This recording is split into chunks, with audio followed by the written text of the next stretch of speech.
Harvest can be a dangerous time as farmers race to get the crops in. But in this month's Soy Insight, Rose Dunn has some tips for keeping everyone safer on the farm.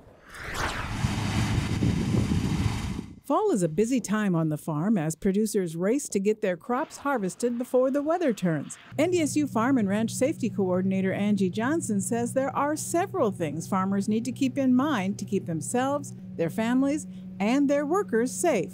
And most of them just involve taking a minute to assess a situation. Stop, think, then act. Stop and think through the situation, what's happening. Take time to breathe. Perhaps one of the most dangerous places during harvest season is on the road. And Johnson says there are lots of things that both farmers and drivers need to be aware of. You are a large machine, you're operating slow, you can't go at high speeds, and you need to really be prepared to slow down and know when it is safe to be able to safely pass or wait. Johnson says to help prevent accidents, it's important to make sure all your equipment is in good working order, including all lights and turn signals, and keep it clean as work progresses. She suggests keeping your air compressor handy for blowing off grain dust. And don't forget your ear and eye protection and masks or respirators. Soybean harvest can mean some extra hazards.